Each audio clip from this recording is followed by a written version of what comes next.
হিন্দুত্ববাদী উগ্রবাদিতার যে প্রকাশ, এই উগ্রবাদিতার বহিঃপ্রকাশ ঘটেছে। শেষ কোনো রাজনৈতিক দল না, এটা আওয়ামী লীগ। আপনাকে বলতে হবে এটা আওয়ামী লীগের ভারতে বসে এটা ষড়যন্ত্র। আপনাকে স্বীকার করতে হবে এই দেশে হিন্দুত্ববাদী রয়েছে। আপনি যদি এই হিন্দুত্ববাদী যে মনোভাবটা, এই উগ্রবাদী মনোভাবটা যদি আপনি স্বীকার করতে না পারেন, তাহলে এই সমস্যাটা সমাধান করা সম্ভব না। এই হিন্দুত্ববাদ আমাদের যে সার্বভৌমত্ব এবং ন্যাশনাল সিকিউরিটিতে একটি বড় একটি থ্রেট। আমরা বারবার এই হাসিনা পালিয়ে যাওয়ার পরে আমরা দেখেছি যে ষড়যন্ত্র অব্যাহত আছে এবং ভারতে বসে উনি দেশের স্থিতিশীলতা নষ্ট করার জন্য পায়তারা করে যাচ্ছে।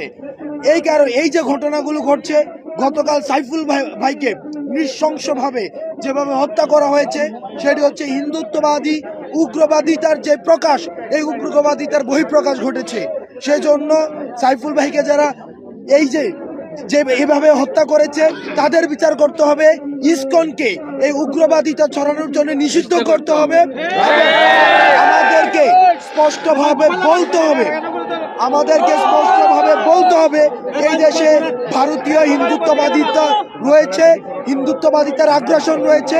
আমাদের এই সাম্প্রদায়িক সম্প্রীতিকে নষ্ট করার জন্য 5ই আগস্টের পরে আমাদের কোনো ভারতীয় ভাই, আমাদের হিন্দু ভাই এমন হয় নাই যে তার মন্দির ভাঙা হয়েছে, তার সম্পদ দখল হয়েছে। আমাদের দাড়ি টুপিওয়ালা ভাইরাই এসব মন্দিরকে পাহারা দিয়েছে। কিন্তু আমরা দেখেছি ভারতে বসে এই যে ষড়যন্ত্র চলছে, এই ষড়যন্ত্রগুলো আমাদের রুখতে হবে এবং ইসকনকে নিষিদ্ধ করতে হবে।